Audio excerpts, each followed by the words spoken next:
Anurag expert has joined us. Yes, ma'am. Jigyasu sir has joined us. Okay. Then introduce him first. Yes, ma'am. Welcome to everyone in fourth day of faculty development program. Hope all of you are fine. Our first session of today is given by Mr. Jigyasu sir on integrated microsystem 3D image based volume mesh preparation for FE and CFD analysis. Mr. Jigyasu sir work as a senior application engineer in integrated microsystem Gurgaon, India.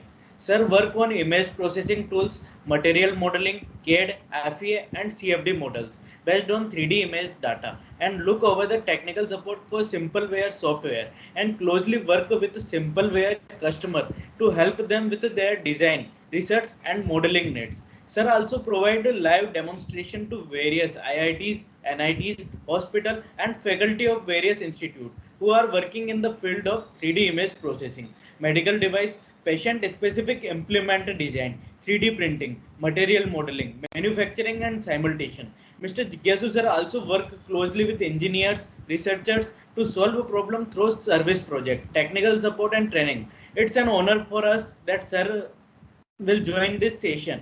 So I am giving this platform to sir to start this session. Thank you very much, sir.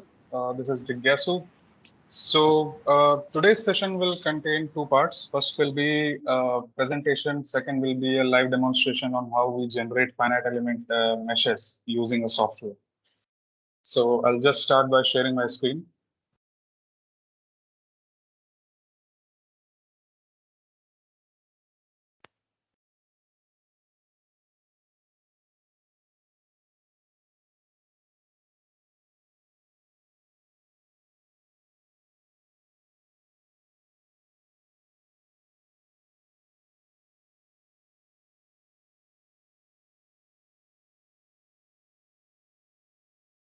Okay, I hope my screen is visible now.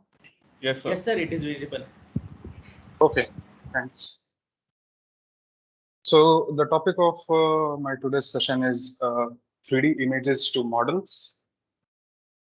I hope in earlier lecture sessions you already know now what are the basics of finite elements and how the actual algorithm works. So today I will be showing you how to do that meshing part using a software and a GUI and how to configure everything and make it ready for support simulation.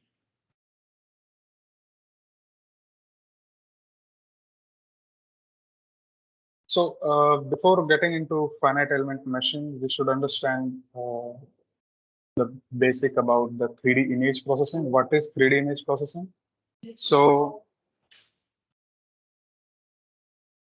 3D image processing is a process in which we acquire images from different modalities like CT, micro CT, nano CT scanners, and use a software or a tool to apply various segmentation methods, filtering, image segmentation, and morphological operations to get to a 3D model. And from there, 3D modeling has various applications. This is the basic 3D image processing system.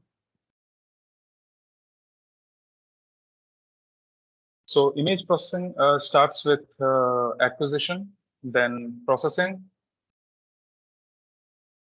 and then finally visualizing and reporting the results. The processing part contains some more parts like pre-processing, segmentation, detection, analyzing results, and final diagnosis of the results. So we will be discussing about Simpleware software in this in a few case studies today. So why do we prefer image-based modeling? So image-based 3D imaging technology has a very good feature that it reveals internal and external both features, and it is very much being used in the medical field, and it is also used in the industrial field using some industrial CT scanners, micro CT scanners. Demand for more realistic simulation has increased. The capability of finite element analysis and computation fluid dynamic codes have expanded a lot, and people have access to very high specification hardwares nowadays. So simulation is not really, hurdle, the simulation time and hardware requirement. And this finally leads to a growth in image-based inspection and simulation. These are different parts of a 3D image processing workflow.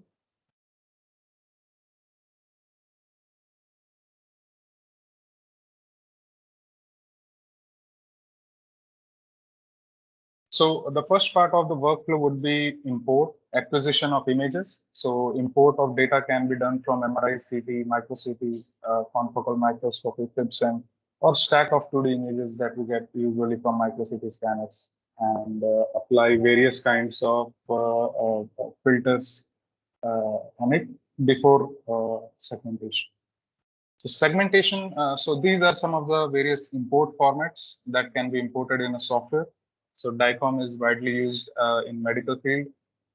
We have DICO ND, some 2D image stacks over here that are usually exported from a micro CT scanner.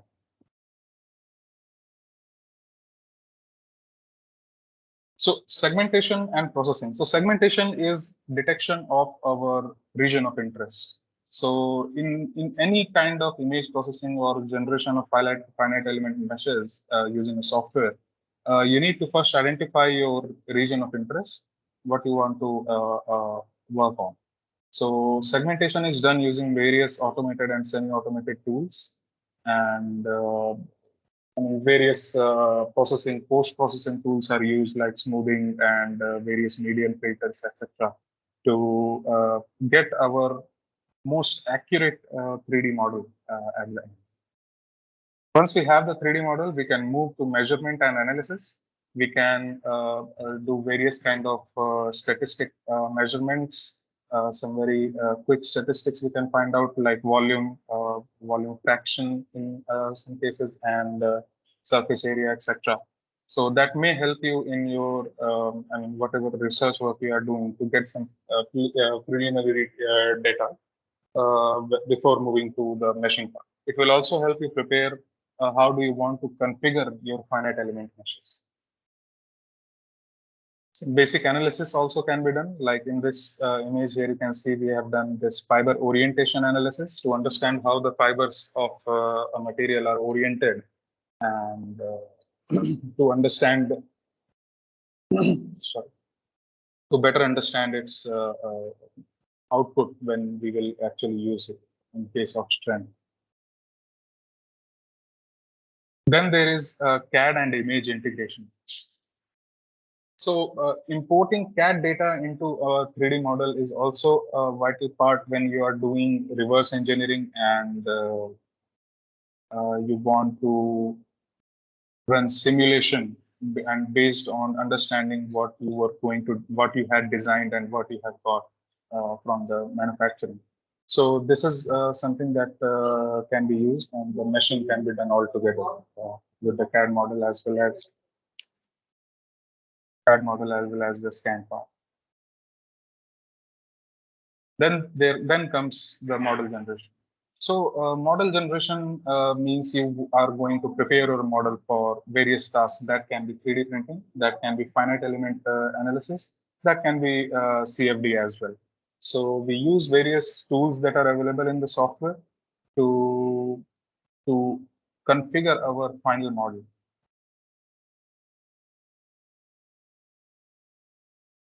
These are some of the exports that various export formats that in which we can export. So for finite element and CFD, you can see we can directly export to various softwares. So compatibility is not going to be an issue, and the errors that we are very familiar with, like self-intersections, very small holes, small islands. So those are also not a problem here in case of using a software. So we can export directly to some software-specific formats as well as some general formats as well.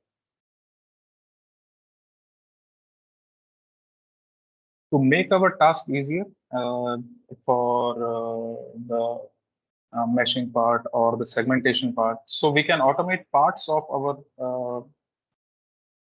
workflow and generate a Python script from there, so that we can repeat that task multiple number of times without any user intervention. So that will make your complete workflow a little bit more faster. So so in simple way, specifically, this is how you easily create Python script. So you simply select the log, what part you want to convert, and you directly select Python from drop down. So you get a Python script out of it, and then I can save it and run it again and again on different data sets to get a particular output. Obviously, it will work best when there is no user intervention required in that particular workflow, and mostly for automated tasks. We can again build plugins to run these scripts. That is also very helpful. And the team can also coordinate with you to generate a fully customized solution, which will include user interface parts as well as automated parts for your script. Now we'll discuss about some case studies. So as I said earlier, we will be using Simpleware in our case studies. So these are Simpleware case studies. So the first case study is non-destructive inspection of AM parts using CT data.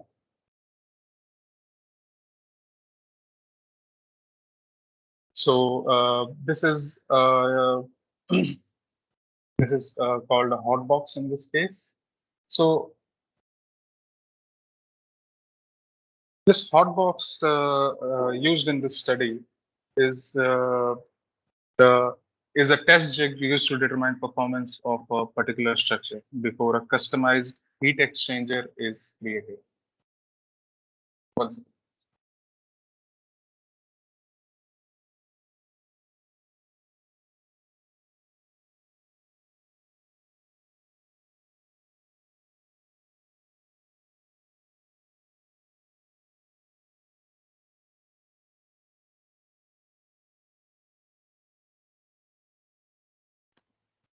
Sorry about that.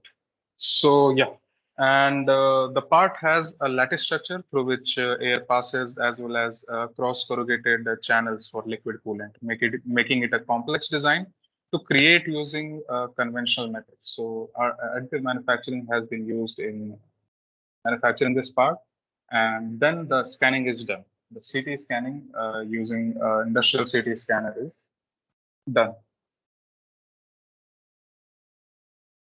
Then comes the 3D image processing part. So this complete data was imported into Simpleware software to carry out the initial image segmentation that you see here has been done. So over here you see that the volume rendering is used for initial inspection, showing powder buildup in the base of the hot box because of that additive manufacturing, and automated segmentation tools used in Simpleware Scan IP to generate the initial image situation. So you can see that in yellow. So the finite element mesh was also generated in this software, and it was configured to match with the material properties of the manufactured part or the actual material that is intended in which it should be built. So yeah, so the meshing has also been done here. And then a thermal simulation was done to understand how this heat exchanger was going to perform in various scenarios. So it was done on both things, on the CAD model as well as the scanned model, to understand what changes when a model is when a prototype is made using additive manufacturing. So the industrial use case is valuable for demonstrating the importance of using X-ray-CT and image-based modeling to understand to enhance understanding of what occurs between a CAD design and the actual manufactured part. Using this workflow, manufacturers can close the design loop and potentially save on costly testing by understanding how unexpected defects and inconsistencies affect real-world performance of this solution.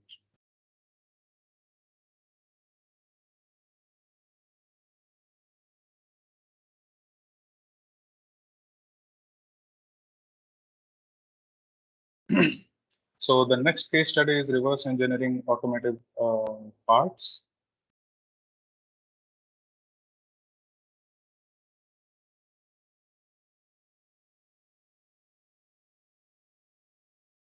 So this workflow is also similar, and this in this workflow we have also obtained data from a CT scan and visualized and done initial segmentation at SimpleWare. The processed image data was meshed using SimpleWare's FE module, that is finite element meshing module. So in detail, I will discuss about how this finite element meshing works during the demonstration part of the software.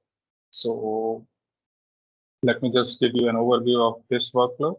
So visualization and in visualizing segmentation, so the data was in industrial CT scanner, and visualization and initial segmentation was done in software, and further segmentation was carried out to separate different valves and different fittings.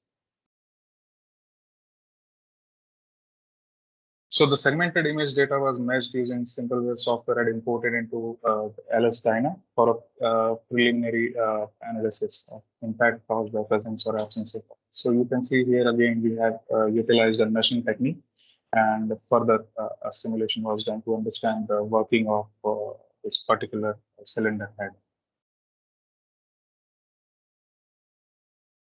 So till now, if anyone has any questions related to the presentation on any question that you have right now.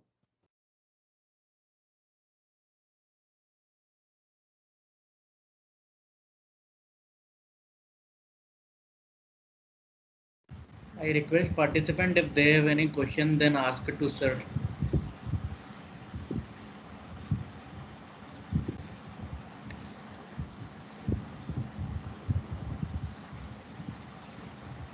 Let's carry on forward. I think there's no question from the participant side. Yes, sure. So that's okay. And I'll just discuss one more case study with you. Let me just change the screen for now.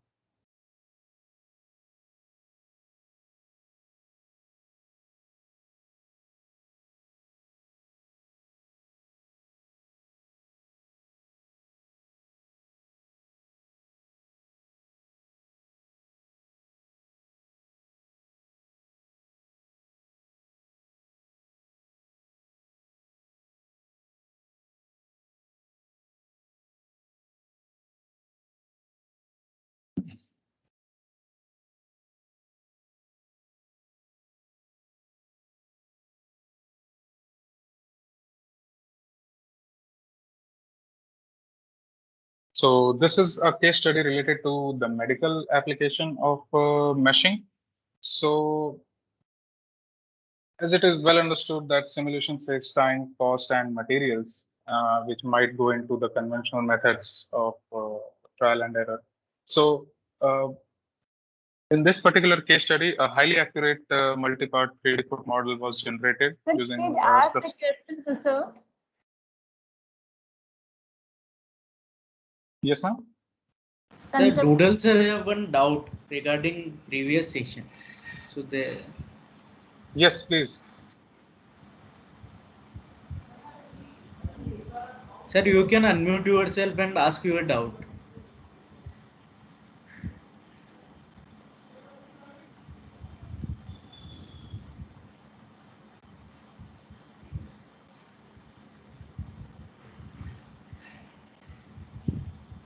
Doodle Kanchampa sir.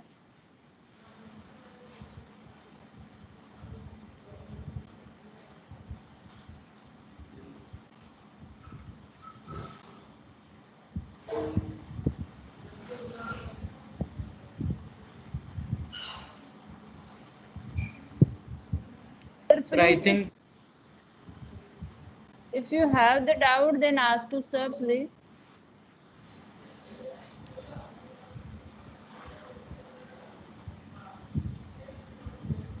No one is responding, so please continue.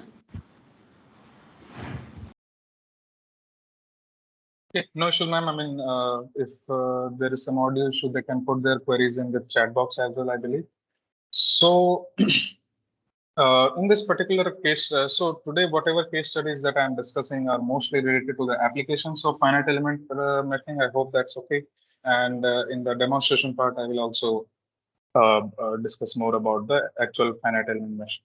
So over here, we see that this ASICS company has used this particular 3D image based modeling and meshing and simulation to understand to predict sole stability. And ASICS successfully updated sole design to improve customers' performance.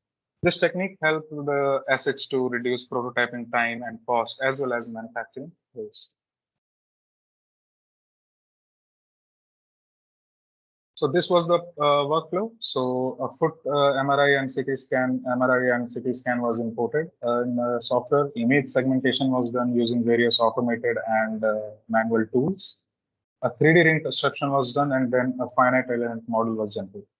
So while generating a finite element model, the soft tissues as well as the hard tissues of the anatomy were segmented separately, and the material properties for these were given as homogeneous, so that while running the simulation, it is much more realistic in relation to the human body.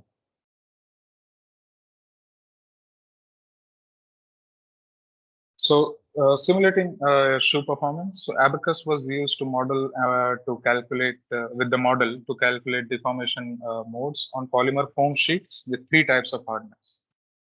Results showed good agreement with experimental testing, validating simulation as a way of enhancing existing ASICS models. So this numerical model was confirmed to accurately predict sole stability, leading to ASICS successfully update the design of their shoes.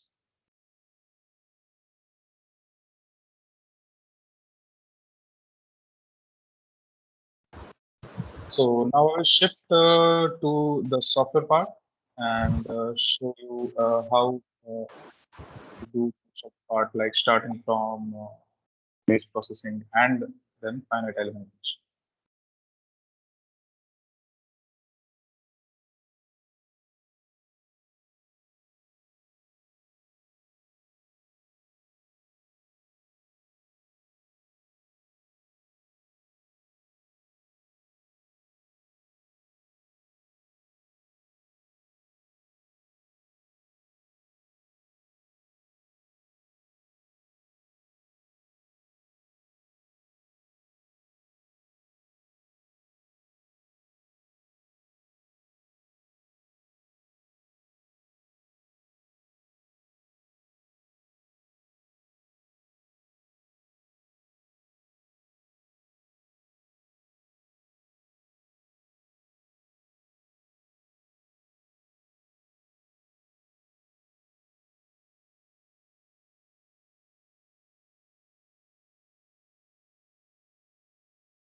Just give me a second. I'm just loading the project.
So this is the GUI of the software that we are going to use. This is Simpleware Scan IP. And we can see that the tools are also arranged very chronologically over here. And all the tools that we have will help us in attaining our final model. So let me just start by importing. So the first, I will show you two different data sets today. And the first data set will be medical data, and the second data will be manufacturing materials related data.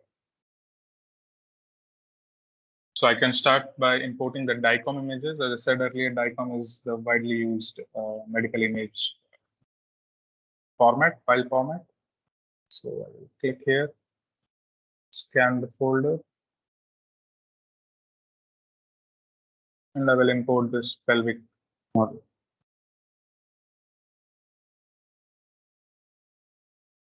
So I can see the preview of the data over here that I'm going to import. I can see all the DICOM tags that came along with the model. And some basic information over here related to patient and modality, how many images we have, how many frames we have. So this software is also capable of importing 4D DICOM images. That is images scanning that has been done in multiple time frames. So that gives you a very good animation and working of a particular anatomy. So let me just import this.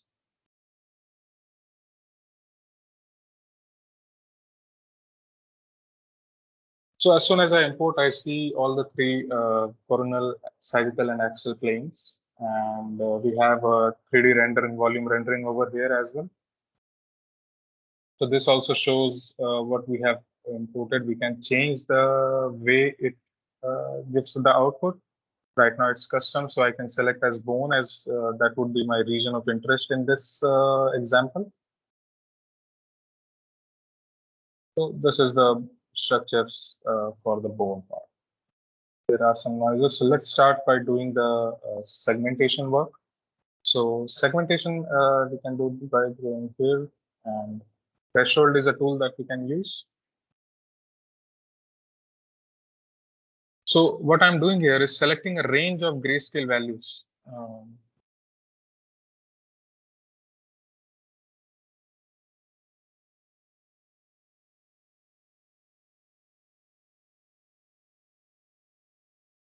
So I should not capture more. So I'll just apply and generate a fast preview.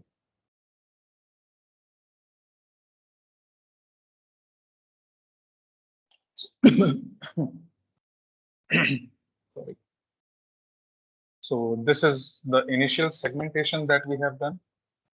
I want to remove all the noises over here, so I will just use this tool.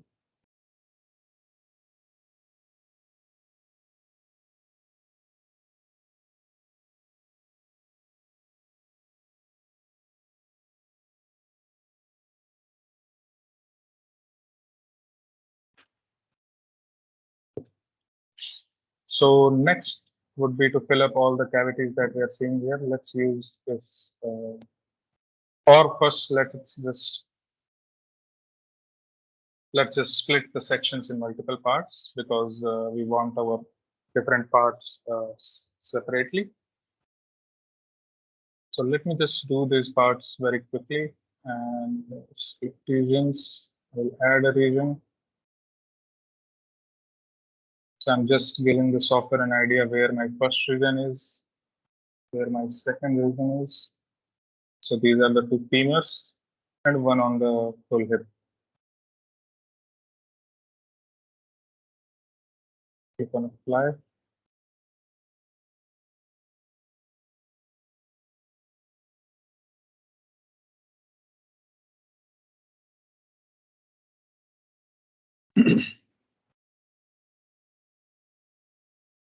So now we have multiple parts over here. You can just visualize this in 3D.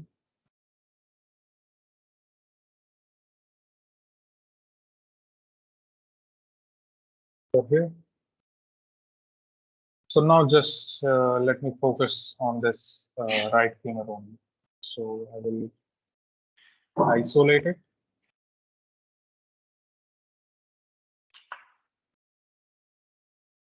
So now what I'm going to do is correct all the boundaries because they are not closed. And if they are not closed, I cannot generate a final model, very robust model. So let me just do this quickly. So I'm just going to use a manual approach in this case.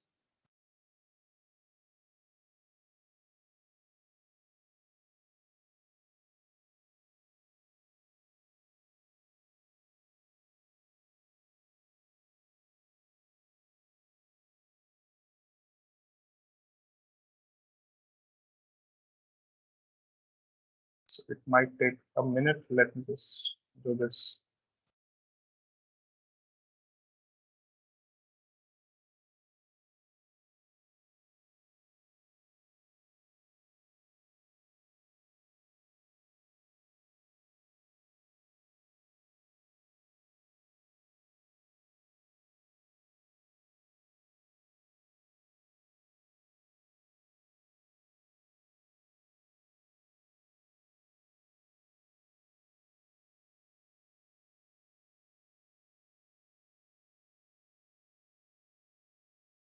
So the closing the boundaries is important because we are going to use some tools in the next stages, which won't work very efficiently if there are open boundaries. So these are not the actual features of the anatomy. That is also one thing to notice.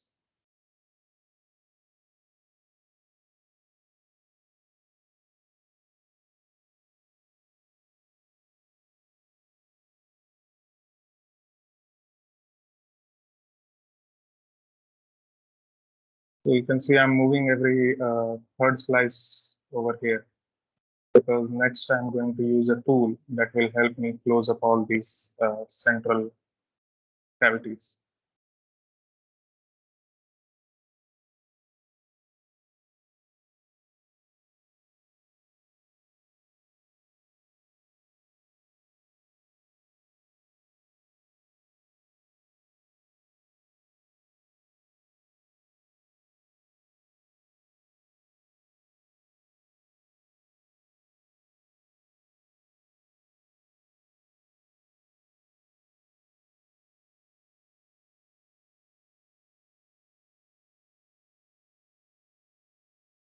So now I will use this close filter. So 3 is fine.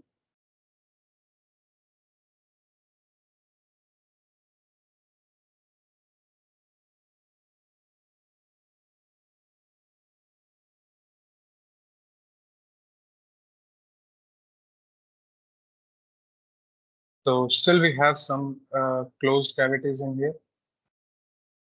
And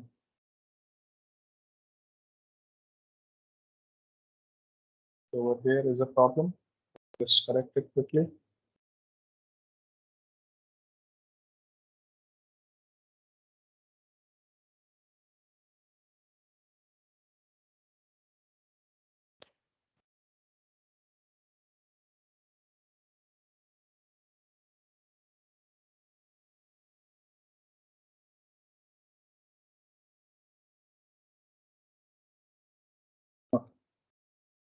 So I can close some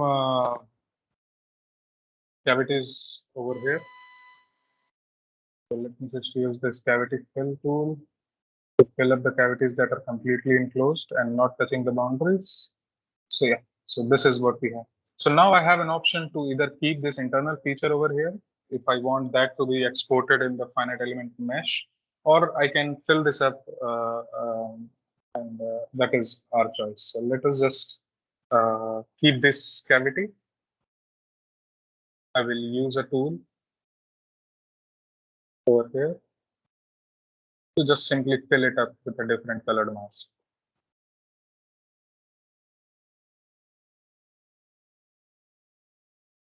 So now what I will do is generate a finite element mesh of it. Okay, before that, let me just do one thing. Let's smoothen it up a little bit.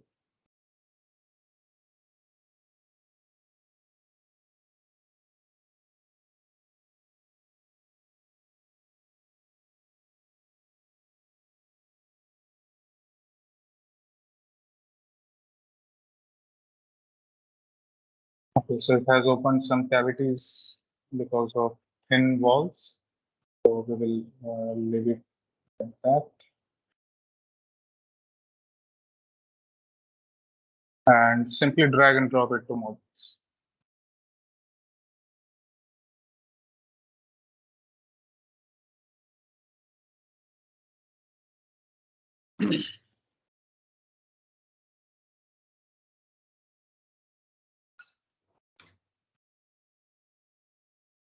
So now have dropped it to now I have dropped it down to this finite element model over here. So this is a new tab that has been generated. So I will directly go to setup model.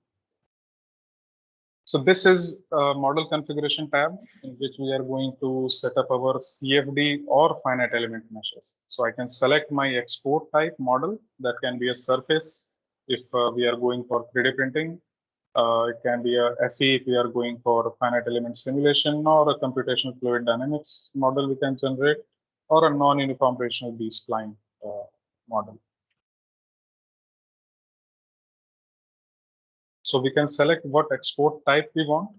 It depends on which tool you are going to use further for doing the simulation, which FE solver you are going to use. So I will just leave it at default as Abacus. And changing these options also changes the configuration that you are going to do, because it knows what type of import those tool can take. So just to show you, if I select MATLAB over here, we cannot give it a properties of the materials over here.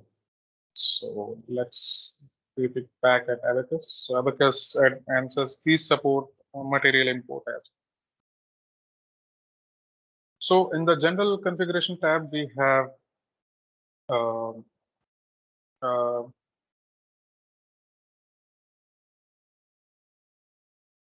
we have a smart mass smoothing if we want to smoothen out the structure a little bit. So we will leave it at default, and we can change the export length units as well. So this will correspond to the global unit length. I mean, it will change what the values will be for your mass density and Young's modulus. What will be the units for those values? So we need to make sure that we set it in correct position. So right now it's mm, so I'll just leave it here.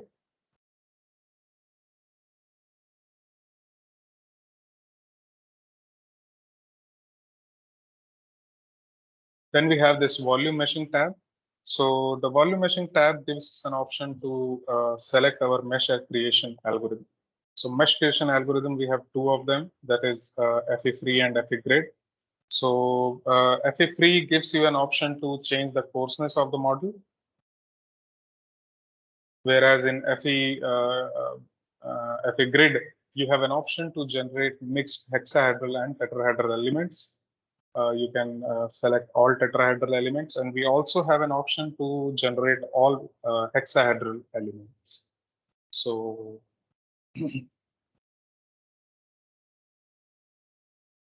so it just works by dividing your hexahedral element into different small tetra. It works by converting your tetrahedral elements to hexahedral elements. So one tetrahedral element can be converted into 5 hexahedral elements. So that is how that algorithm will work. And if we keep it at FE3, I have an option to change the coarseness of the output that I'm going to get. So this just signifies a number. So more negative value will give you a much finer mesh, much coarser mesh, and the positive value will give you a much finer mesh. So we can keep it at minus 25 or 30. We have some more advanced options here to change the final mesh based on our requirement. Then is the materials property. We can set up the materials. So setting up material property is very important, especially in case of a medical data, because you want your simulation to be to show the exact results that would be based on that particular anatomical material property. So if we set up material properties as a homogeneous in case of a medical data, so homogeneous is not going to do the exact job. So homogeneous materials, we can just, this placeholder simply means that it will give you a space in the final output file where you can directly edit the file to add the material properties, or you can do this in the FE solver as well. The second option that we have is homogeneous. So for homogeneous, we have to put particular mass density, Young's modulus, and Poisson's ratio values. So units of these coincide with the global unit that I have selected here. So that also things that we need to keep in mind. So yeah, so in this case, a mass density that will be homogeneous. So that is not very desirable in case of a medical data set. That may be good in case of a manufacturing data where only one kind of material is being used. But the bones, as you know, is not a homogeneous material. So we will go to the next option that we have, that is grayscale based. So this grayscale based, what it simply means that it will, let me just do one more thing. You can increase the steps.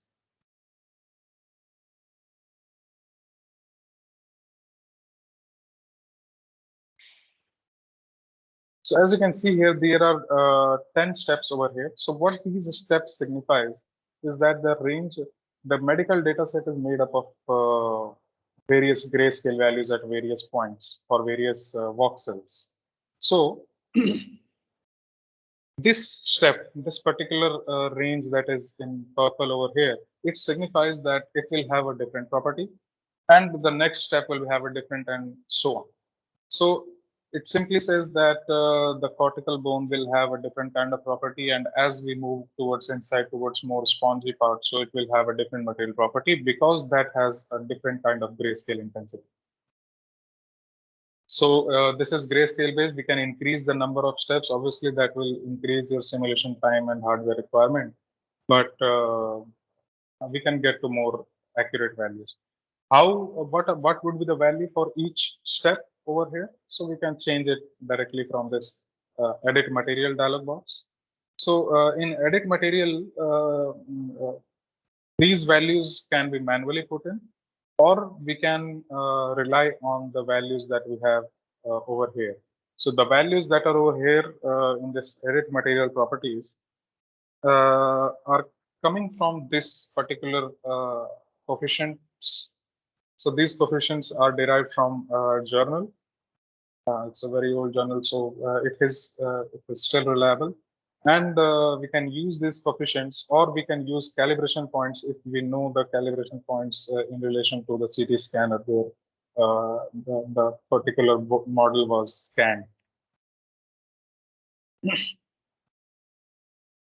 So here we can change multiple ways we want to visualize our histogram.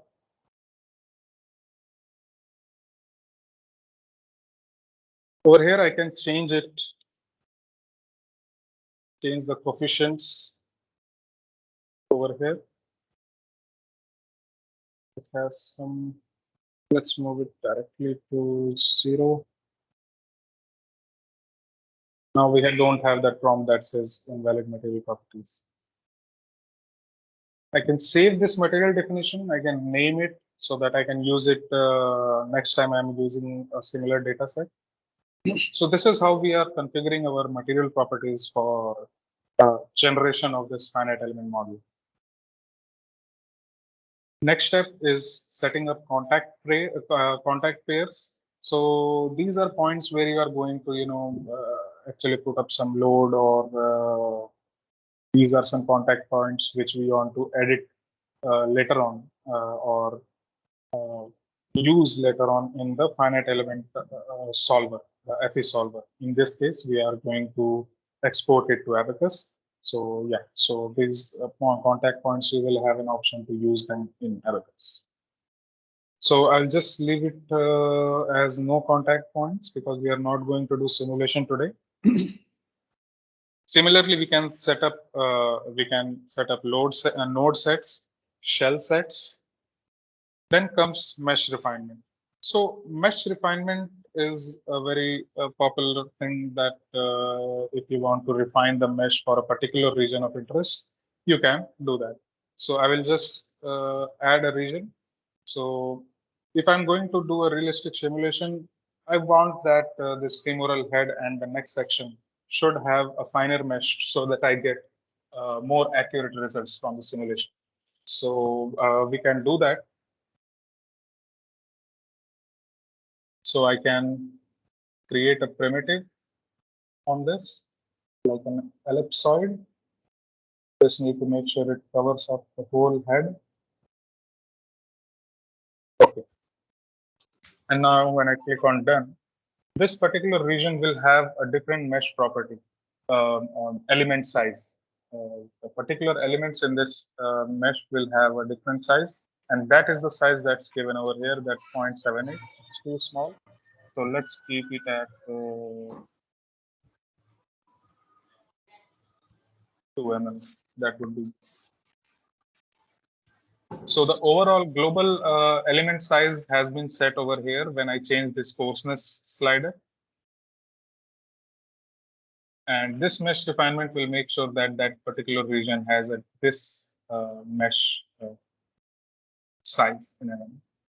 Next is boundary layers, which we use when we are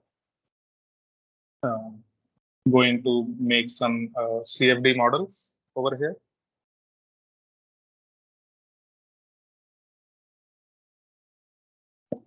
Close it and click here on full model.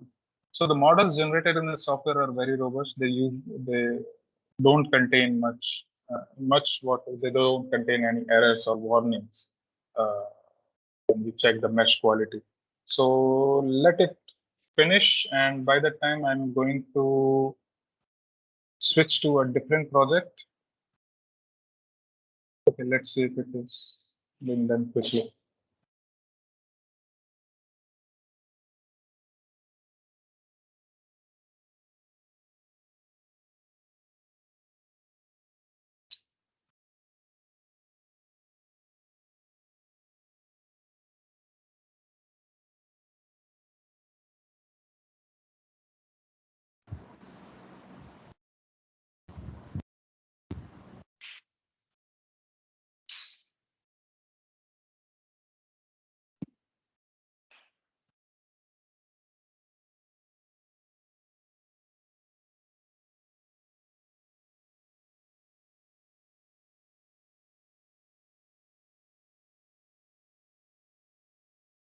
Okay, so this mesh has been generated.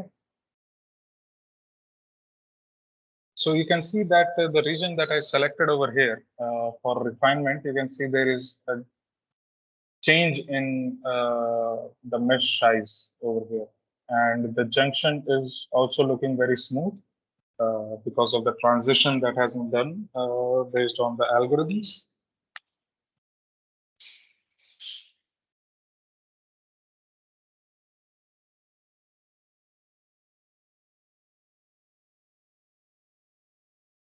We can simply check here for the number of elements that it has. Obviously, it has a lot of elements that may not be desirable in most cases, but it helps you to preserve the features of the surface. So here you can see even a small crest has also been preserved over here.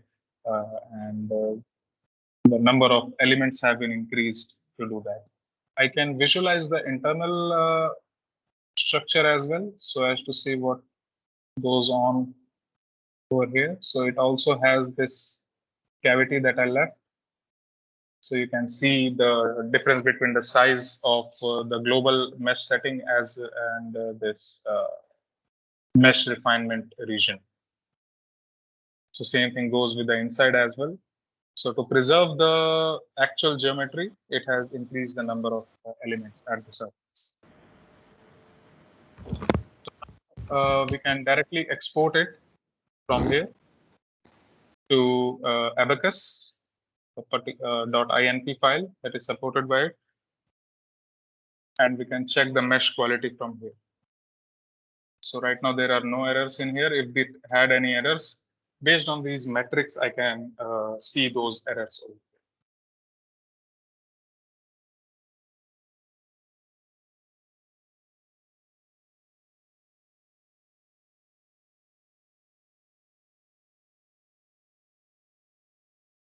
So this is another way to visualize the mass density.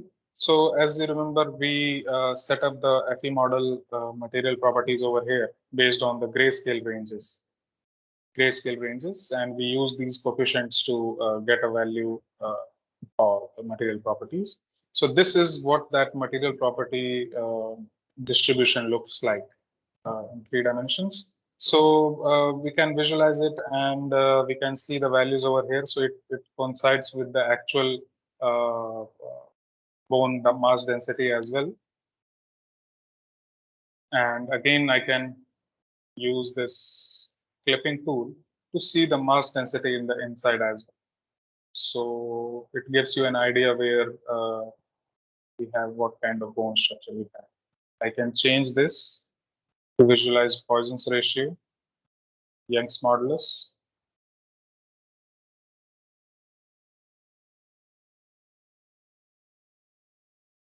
Okay.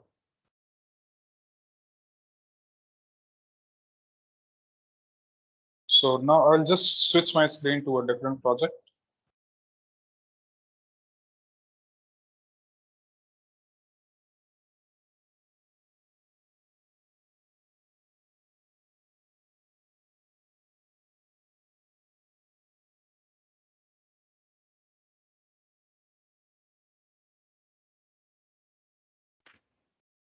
Okay. So one more thing to add if some of the participants are from a similar domain of medical, so they know that it is critical to understand the mass density distribution of a bone when we are going for surgical planning or etc.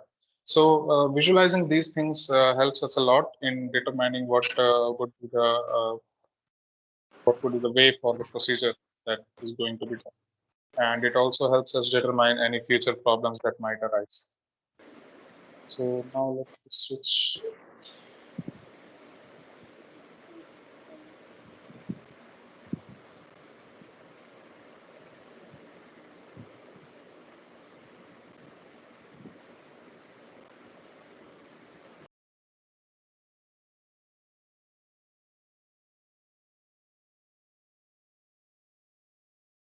So this is a material data set that we have here. It's the cylinder head from the case study.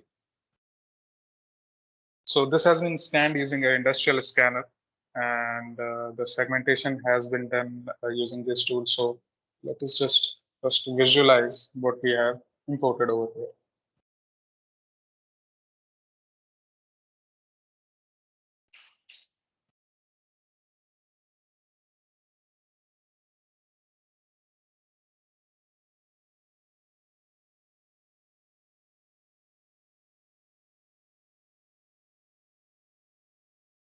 So this is the cylinder head that we can see from the volume rendering, and it has some fittings, some placeholder fittings as well in here. So this scan shows this is a manufactured part, so it will help us identify various defects that might have come into it, and the simulation and the meshing and simulation will help us identify its various other properties like wear and tear over the time, etc. So similar thing we will do here. We will use an automated tool in this case. So let's use multi-level Otsu.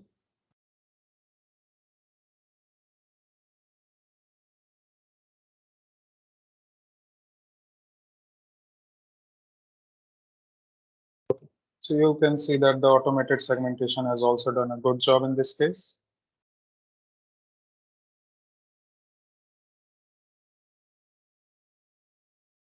And I can visualize the same thing in 3D over here.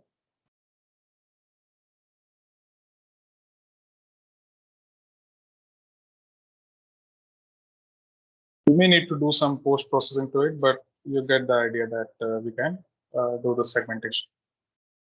Next, I'll just hide these and highlight what I have worked on earlier.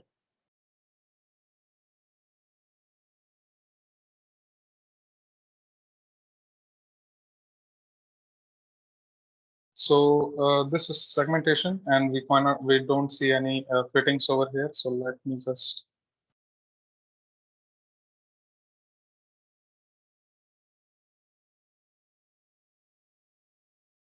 okay.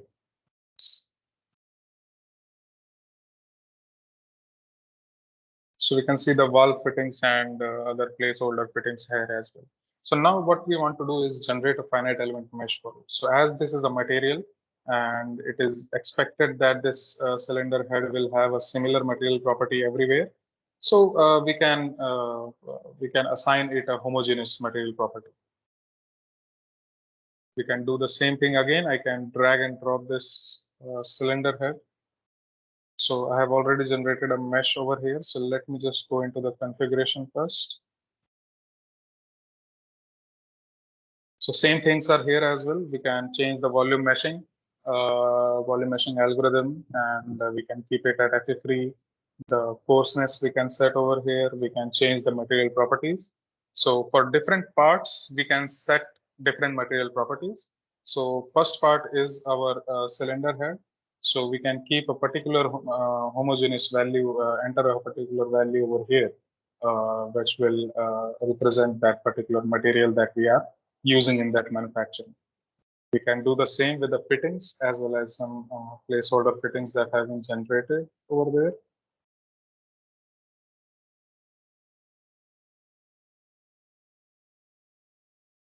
So I'll not change these values. Similarly, we can put some contact points like the places where valve are going to actually touch fittings. So we can set up those contact points, some node sets over here, some shell sets. We can refine our mesh. That might not be very useful in this case, but we can do that we did as we did earlier. And this is going to be exported in LS-DYNA. So we have the properties that we can set configuration that we can do based on LS-DYNA. And the same that we had earlier, that boundary layers. Close this and generate a full model. So as it was generated earlier, so it will not take much time now. And this is the mesh that we have generated. We can see the log. So in the presentation part, I was discussing about converting your particular part of your workflow into a script. So before that, we can see different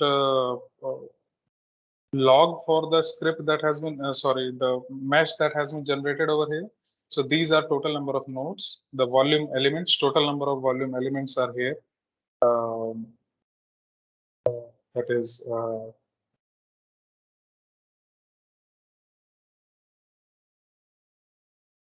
so that is about a million elements that might not be desirable, but we can always configure that in the configurations. We have all other properties like face area, angular skew. So we can see that from here. So all these things will also represent in the mesh quality, because we can change the metrics over here. So we will see errors based on our requirements. So let's say that I want to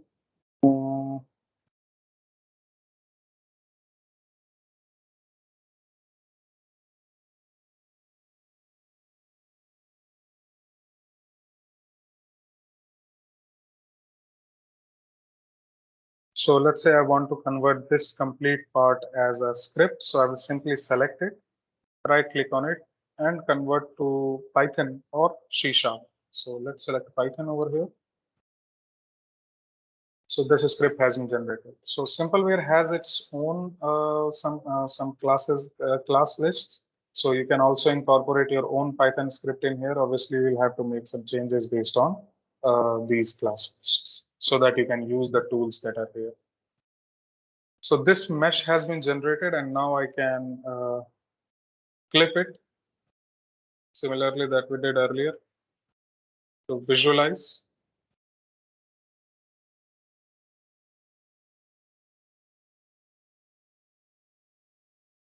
So this shows how it has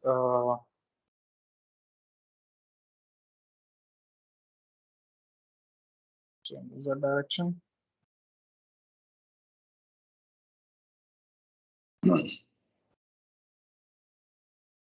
So we can see there is a boundary between the fittings and the cylinder.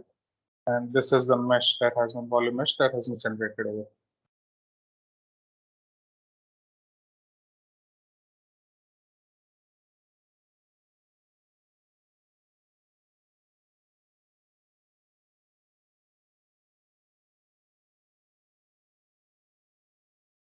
Okay.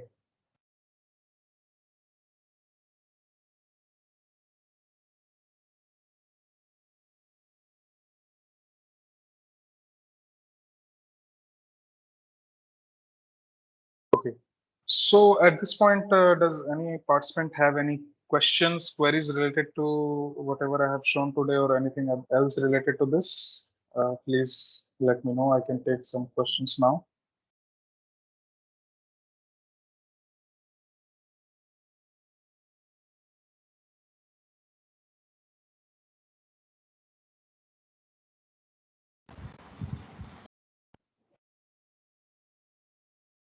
If any participant have any question, then they can unmute themselves and ask question to Jigyasu sir.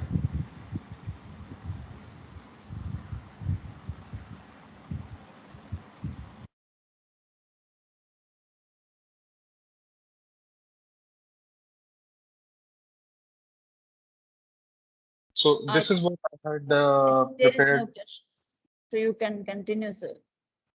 Yes, ma'am. So for today's session, this is what I had prepared to show for related to how we can use the 3D modeling and FE meshing together, and to make our task easier when we are usually working in reverse engineering, mostly reverse engineering applications. So, and in medical as well, for understanding how, in any case, like how an implant will perform in the human body. So in those cases, these kind of approach is very useful when we can, only option is there to scan the model and use the tool to generate a usable FE model, and then further do the simulation to understand how a particular part will work. So that is what I have showed today, and this is, ma'am, actually this is what I had prepared complete for today. So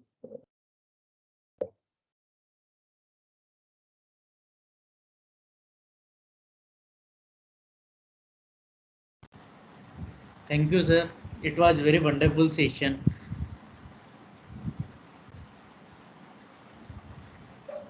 thank you very much, sir, for allowing us to present in this your FDP. I hope people got a good idea about what tools are available out there for their finite element measurements.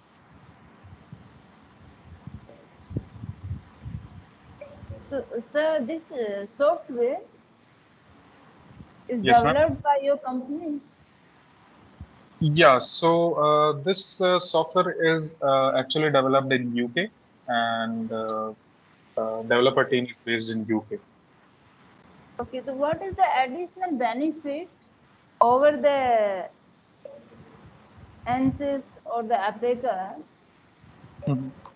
So ANSYS, Abacus, those are FE solvers, a full-fledged FE solvers which actually do the simulation, and they also do the meshing as well. But we have seen many workflows of various customers and some case studies where the meshing that was done over there was not very robust. I mean, they had various self-intersections and some holes present in the model that was generated, and they needed it to be corrected. And the reason why we get that is because that is more oriented towards the meshing, the simulation part. So in this software, when we do the meshing, it is very robust. We don't get any errors.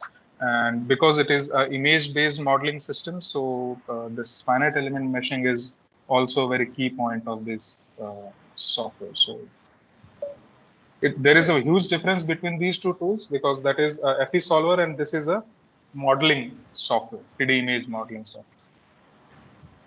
So with the help of this software, we can model only. We cannot analyze.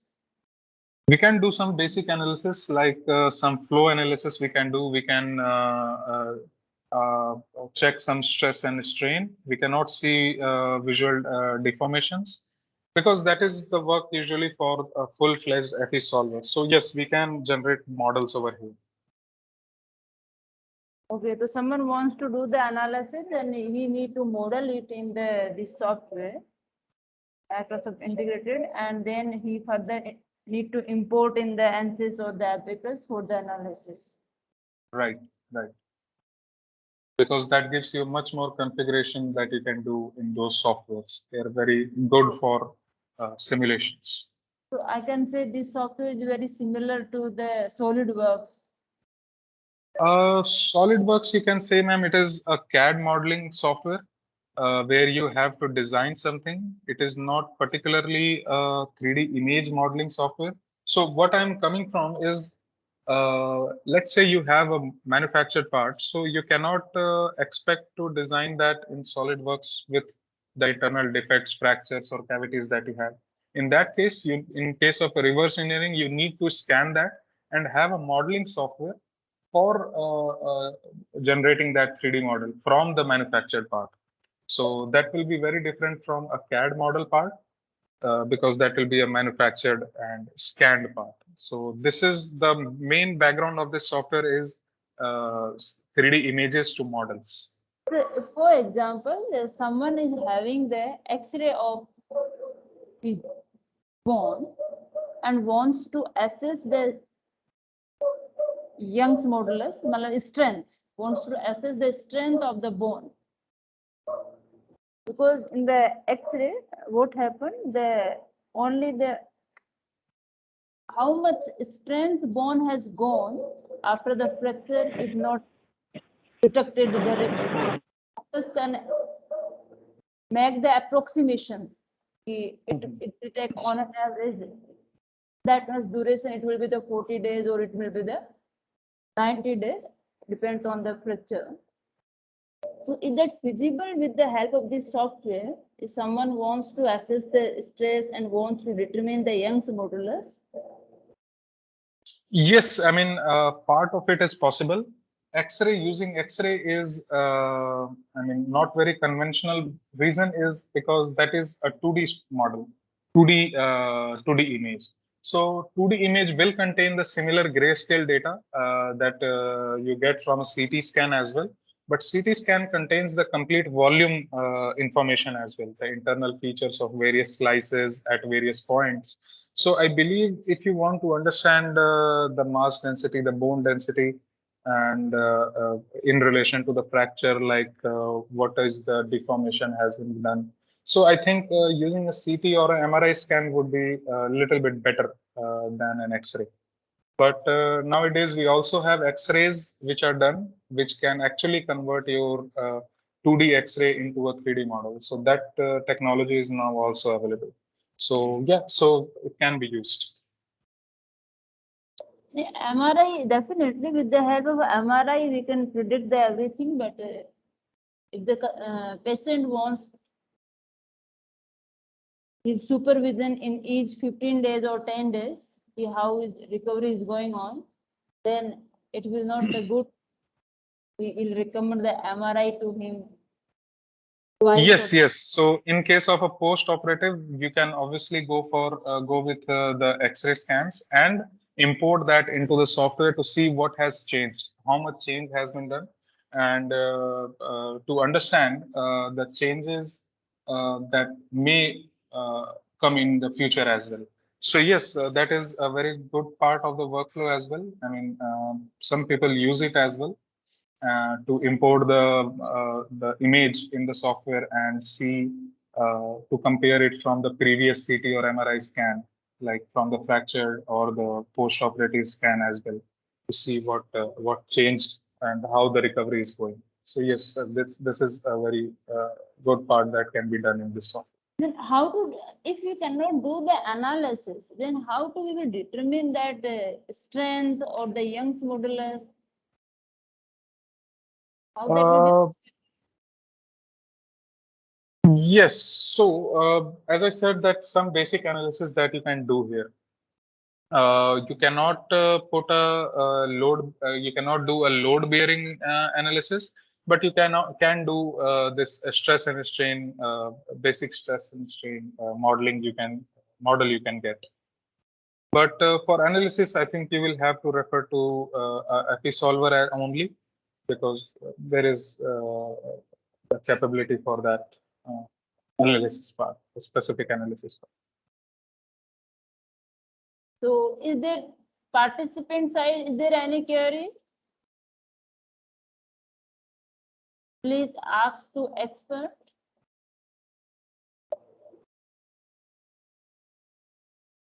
Thank you so much, sir, for the industrial point of view exploration in this FDP. Thank you. And now we are having the next session that will be taken by the Dr. Sandeep Singh. That will be cancelled due to his personal issue. So the next session will be taken by the me at the 11 a.m. We are having the 15-minute break. After that we will meet.